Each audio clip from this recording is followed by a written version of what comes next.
Today we will be talking about electrical properties of solid. We are approaching the last part of solid state. Okay, so please do watch the previous videos of solid state to have better understanding of this chapter. It's a very interesting, of course, little imagination about the positions and all, but nice chapter. So we are talking about electrical properties of solid. In that we can classify solids on the basis of conductivity. Conductivity means whether they can allow the electric current to pass or not. On that basis we can classify them into three categories. What are the categories? Conductors, insulators or semiconductors. Now what value I have written here is conductivity. The conductivity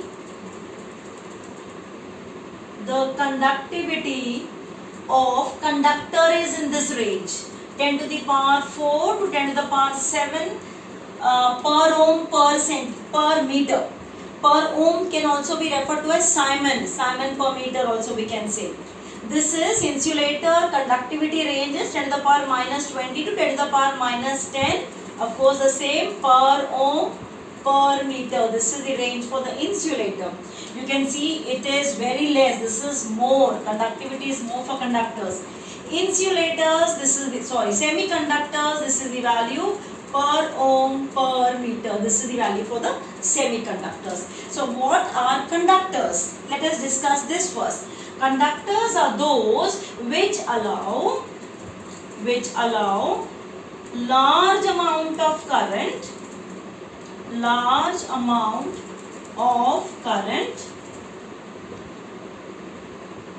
to flow through them. Those substances which allow large amount of the current to pass through them. Now insulators are those which do not allow electric current to pass through them, they are insulators. And what are semiconductors? Semiconductors are those whose conductivity, substances whose conductivity lies between conductor and insulator. These are those whose conductivity lies in between conductor and insulator. So these are in between the two. Now what examples we can have for conductors? We can have copper. You must have heard of copper. Wires are used in the electrical connections and all. You can have aluminium, a very good conductor. Silver is a very good conductor. You have even iron, a good conductor of electricity. So these can be the conductors. Now what about insulators? Insulators can be wood, it can be rubber, then you can have plastic, you can have sulfur, phosphorus. These are all insulators. Now semiconductors. Semiconductors, we have silicon, okay, we can have germanium. We will talk about it. Okay, we have semiconductors separately. Now, there is a theory that is called as band theory. This band theory gives explanation of the conductor, insulator and semiconductor. Now, it is though a theoretical concept, but it can explain very nicely. Now, what is that band theory? Let me explain that with some example first. Suppose I consider example of say silicon. Silicon, we will write the configuration. Configuration is, let me write the whole thing.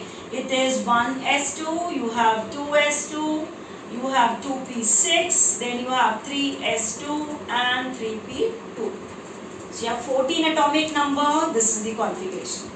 Now, according to this theory, there are two types of bands formed in the solid.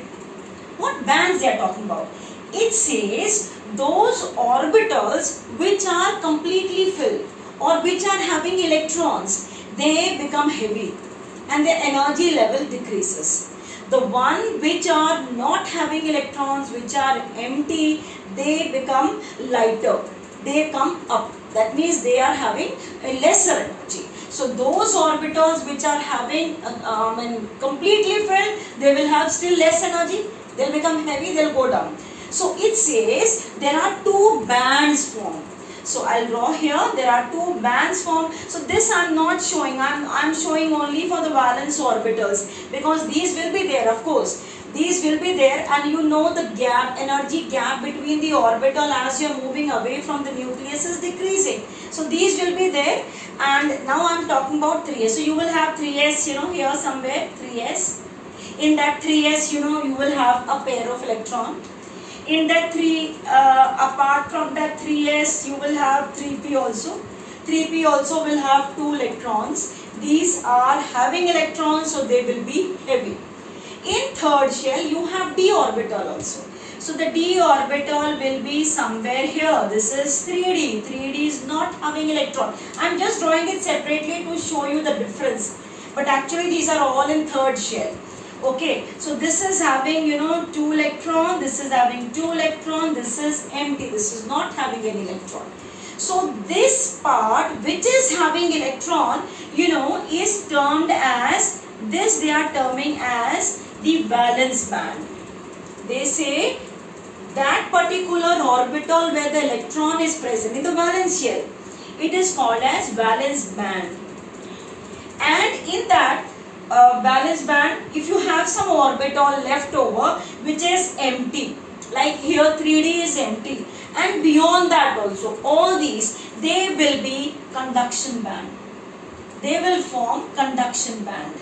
So there are two bands. If I draw it separately in the form of the diagram, you will have something like this. I am just showing it a separation between the two to explain. This, children, is the valence band. Valence, of course, lower ones will be there, 1s, 2s will be there. They are all heavy, they are having electrons, they are all heavy. The lighter ones are above. The empty ones are above. So empty orbitals form the conduction band. These are the empty orbitals, they form conduction band. They form conduction band. Now, in between the two, this gap between the two is called as forbidden gap. This gap between the two is called as forbidden gap. Forbidden gap means the energy gap between the valence band and conduction band. If the gap between the valence and the conduction band is almost zero, there is almost overlapping of the valence and the conduction band, then it is conductor.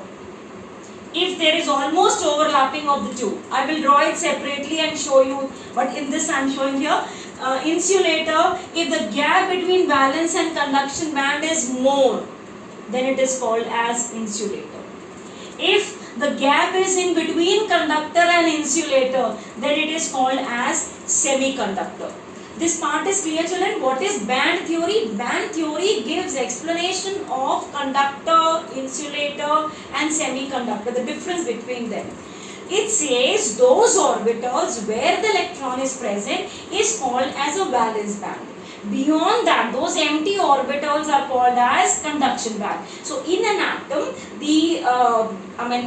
two bands are formed. In the solid, two bands are formed. So if the gap is less or almost zero, conductor. If it is more, it is insulator. Semiconductor, it is intermediate of conductor and semiconductor. You note down this, then I will draw it separately and explain. So this is how you can represent it. So say this way, energy is increasing. If valence band and conduction band almost overlapping or very little differences there, it is conductor. So the electrons from valence band can go to the conduction band very easily. Because the gap is less or almost overlapping, they can jump to the conduction band. So they are very good conductors. So if the gap is more, so if it is greater than, if the energy gap is greater than 5 electron volt, then it is said to be insulator. If the gap between valence and, so they cannot jump that gap, they cannot go to the conduction band. If it is less than or equal to 3 electron volt, if the value is less than or equal to 3 electron volt, then we say it is semiconductor. So they may go into the conduction band. So now we will be discussing separately about semiconductors. Please pause and draw this diagrams. Now semiconductors can be further classified into two types. Semiconductors you can classify into two types. What are they? They are intrinsic semiconductor and extrinsic semiconductor. Extrinsic semiconductor. Now, what is intrinsic semiconductor? If we consider the examples of group 14 elements like say silicon. Now we have just studied in the previous part that there are 4 valence electrons in silicon. So each silicon will be surrounded by 4 silicon atoms. Okay, if we see only silicon, there will be silicon atoms all around, and each silicon will be surrounded by this. So how it is a conductor? There are 4 electrons, all 4 electrons are involved in the bond formation. It should not be a conductor. It is not a very good conductor. So at absolute, it is said that at absolute temperature,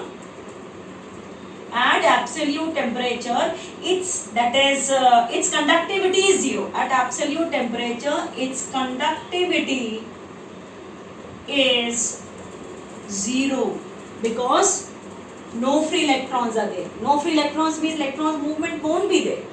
But when the temperature increases, when the temperature is increased, then what happens? The electrons from here start moving around.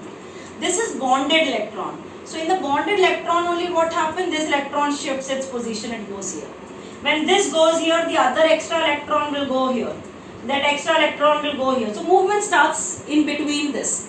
So there is no impurity added in this. It's a pure metal. So we say that intrinsic semiconductors are pure metals. Pure, like we can take silicon, we can take germanium, where no free electrons are there. So they won't be having good conductivity. But by increasing temperature, their conductivity increases. Such conductors are also called as thermal conductors. So we can say that they are having conductivity by increasing the temperature. By increasing temperature, their conductivity increases. It's a semiconductor, intrinsic semiconductor.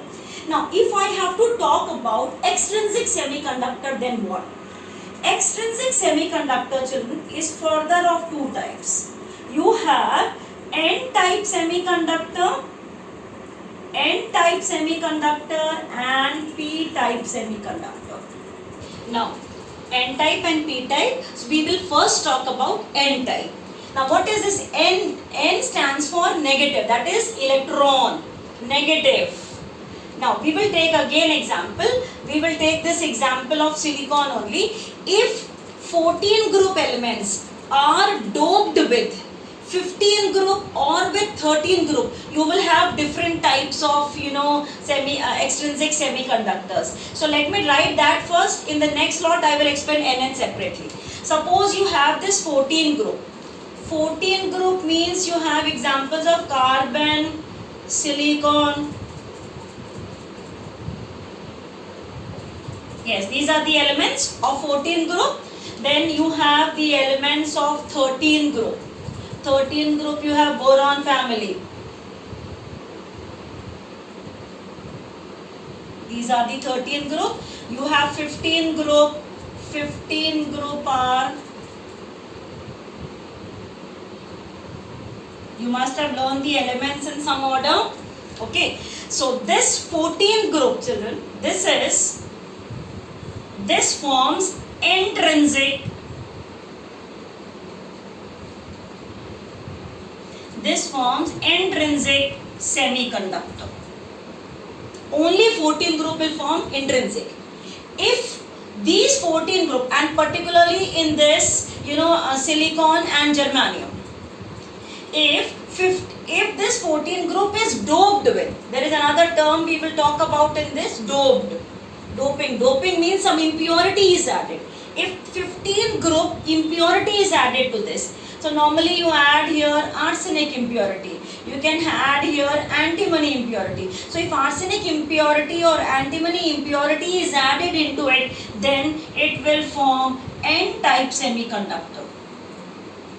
Then in case if 13 group is added, and in 13 group you add normally here say gallium. If gallium is added, indium is added. If these are added here, it will form P-type semiconductor. It will form P-type semiconductor. Now separately I will draw and explain what is N and P-type, how do they function. Please note down this first.